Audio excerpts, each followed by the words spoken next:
Estamos em mais um Momento Insight e para falar sobre pipeline da liderança convidamos o consultor Ademir Rossi.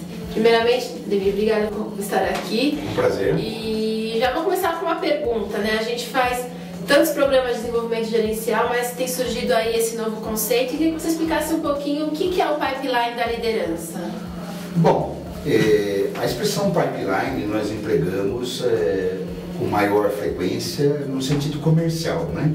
Quando nós geramos negócios, nós dizemos, olha, esses são os negócios que estão em pipeline. Da mesma maneira, uma empresa deveria se preocupar também de gerar um pipeline de líderes, porque a continuidade dos negócios e a sua saúde depende fundamentalmente da qualidade, da excelência dos seus líderes. Então o conceito de pipeline é exatamente esse, como as empresas devem se estruturar e se preparar para gerar líderes cada vez mais capazes de responder os desafios que são cada vez mais complexos. E se estruturar, você diz em relação a programas de treinamento, a recrutamento e seleção, em que esfera a gente pode pensar o pipeline?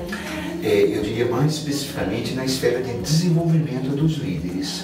Líderes passam por diferentes estágios nas suas carreiras, né? Em geral, as pessoas, os seus primeiros estágios são estágios de especialistas e depois disso é natural a busca de novos desafios em gestão de pessoas, em líderes de negócios, líderes de um determinado núcleo de negócios. Todas essas passagens ou essas transições são os assuntos e as temáticas abordadas nesse conceito de pipeline da liderança. E quais são os pilares do programa, né? Quando a gente lê o livro do Rancharan, que é o autor, ele fala sobre a questão dos valores, a forma como o líder começa a administrar o tempo em função do nível gerencial que ele está e também as suas atividades. O que isso dá de substância para a gente desenvolver esses líderes? Bem, eu diria assim que os pilares do conceito de pipeline da liderança tem muito a ver assim com as transições necessárias para que os líderes, né, a primeira transição é aquela que se faz do estágio de especialista para líder ou gestor de pessoas, até chegar a líder, por exemplo, corporativo, que é a sexta transição, conforme o Rancharan aborda.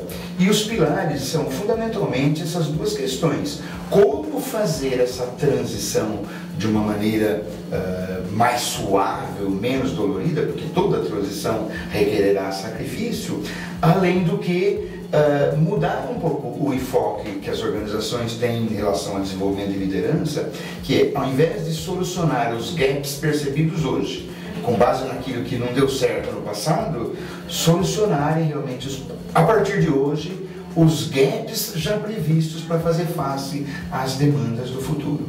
Isso eu diria que são as duas grandes questões principais abordadas no conceito pipeline da liderança. Bem, Ademir, e como que se dá então o desenvolvimento desses líderes sob a ótica do pipeline? Uma ótima pergunta, Fabiola.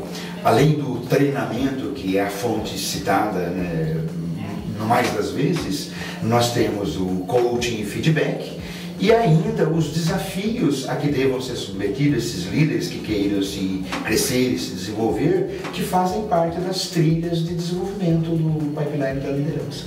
E como você vê que a RH está se preparando para lidar com essa complexidade de ações de desenvolvimento? Eu acho que os RHs que efetivamente vêm se profissionalizando têm se preocupado e primeiro reconhecendo a existência desse gap entre as demandas de líderes e a quantidade e qualidade dos líderes das organizações e, além disso, fazendo fortes investimentos nessas três formas que levam ao desenvolvimento dos líderes. Tá certo. Eu queria agradecer a entrevista de hoje e a gente volta no próximo Momento Insight.